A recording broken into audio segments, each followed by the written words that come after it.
बिजली को प्राइवेट किया गया है।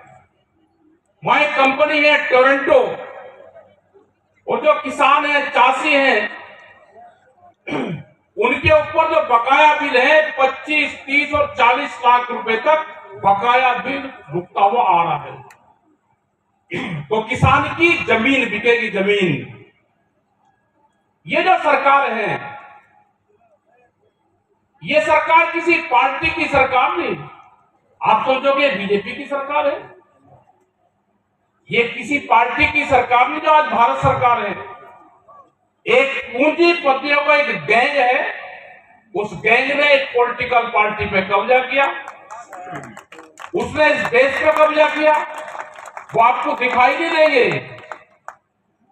वो कानून के तहत आपके सिस्टम में घुस गए, आपको डराने का काम करेंगे, आपको धमकाने का काम करेंगे, कोई प्रेस के बंधु लिखेंगे, उनके खिलाफ मुकदमा लिखने का काम करेंगे। जैसे यहाँ पे हमारी मीटिंग अंदर शहर में होनी थी, तो वहां से मीटिंग हटा के यहाँ पर कर दी, आपको कोई मीटिंग नहीं करने देंगे। तो एक किस्म से ये साजिश, डराने धमकाने का काम ये पार्टी के लोग करेंगे। इनसे डरने की जरूरत नहीं है, ये डरपोक लोग हैं, डरने की जरूरत नहीं। पूंजीपति डराने का काम करता है, उससे घबराने की जरूरत नहीं, मुकाबला होगा। अभी धीरे धीरे बहुत से अत्याचार अभी किसानों के ऊपर, मजदूर के ऊपर, लेबर के ऊपर होंगे। अभी इनकी पॉलिसी, जो हमारा नौजवान है अग्निवीर 4 साल का, अभी जो साप्ताहिक बाजार लगते हैं जिसको हाट बोलते हैं, अभी धीरे धीरे ये लोग ये खत्म होंगे, हाट खत्म होंगे। अभी उसमें इनका टारगेट चला हुआ है, उससे करीब 4.5 करोड़ लोग हमारे प्रभावित होंगे। जो हमारी महिलाएं, माताएं, बहन जो बाजार से सस्ते में सामान, सिंदूर, अंगूठी, अपना वो सामान लेकर आती हैं, वो जब बाजार में जाएंगी तो कितना महंगा मिलेगा, मॉल में जाएंगी तो कितना महंगा मिलेगा। तो ये हाट खत्म करने का भी इनका प्रोग्राम है, वो सीधा गांव को प्रभावित करेगा।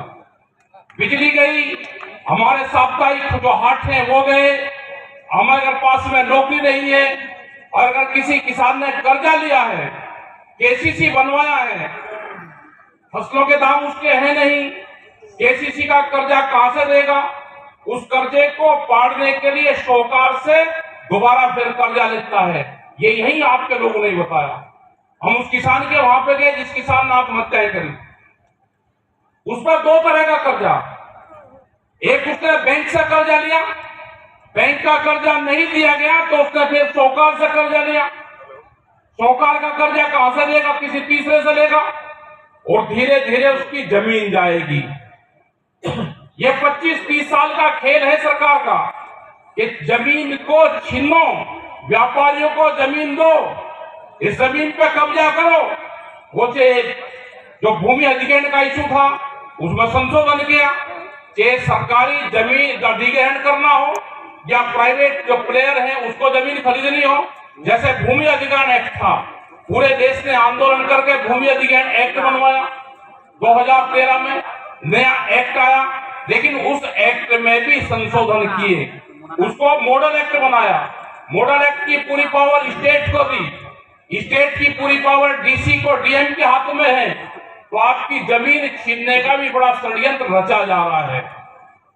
वो चाहे सड़क के उसमें जमीन हो या जो व्यापारी जमीन खरीद रहा है, आपने देखा होगा हाईवे के बराबर की सब जमीन व्यापारी ने खरीद ली। ये यहाँ नहीं कि उड़ीसा में खरीद ली, ये नहीं कि छत्तीसगढ़ में खरीद ली या उत्तर प्रदेश में खरीद ली, ये पूरे देश में हाईवे की जितनी जमीन है, एक प्लान के तहत व्यापारी, उद्योगपति, बड़े लोग उस जमीन को खरीद रहे हैं। साजिश क्या है? ये जमीन किसान के पास से जाए, यहाँ पे इस देश में लेबर तैयार हो, तो काम इस देश में अब होंगे। अगर आपकी आंदोलन ना रहे, पहला है जो बाहर की मल्टीनेशनल कंपनियां आ रही, उनको सस्ती लेबर चाहिए।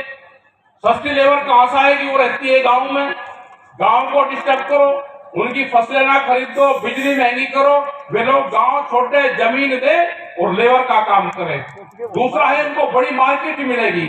हिंदुस्तान में 160 करोड़ लोग हैं, उनको बहुत सी चीजें चाहिएगी रोज, उनको मार्केटिंग उनको मिलेगी और सस्ती लेबर मिलेगी।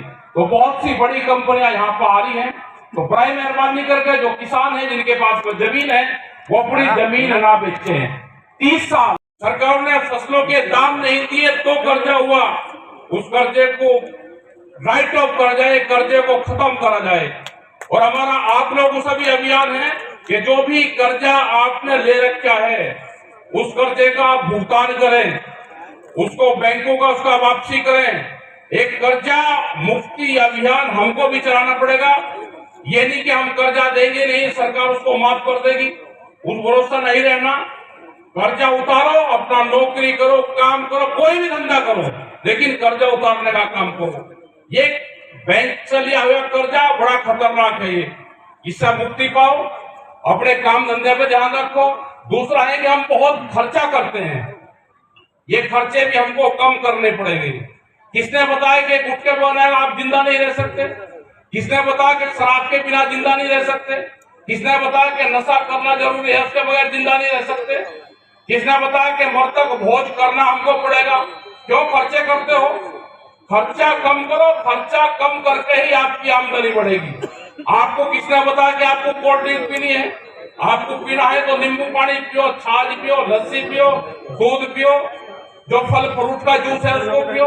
अगर आप फल फ्रूट का जूस पियोगे तो जो किसान, जो फ्रूट का किसान है, नारियल का किसान है, उसको फायदा होगा।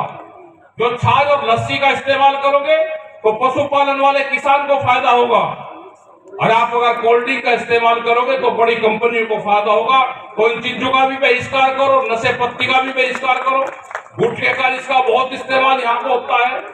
अपने परिवार के जितना आप गुटखा खाते हो, जो भी आप नशा करते हो, जितना एक दिन में अपना खर्च करते हो, अपने परिवार को, हर परिवार अगर इतना ही खर्च करेगा तो कैसे आपकी आमदनी बढ़ जाएगी? तो हमारा सभी जो संयुक्त मोर्चे के लोग हैं, जो हमारे यहाँ पर संगठन के लोग हैं, जो लोग काम कर रहे हैं, तो इन सभी से अपील है कि सामाजिक अभियान भी हमको चलाना चाहिए।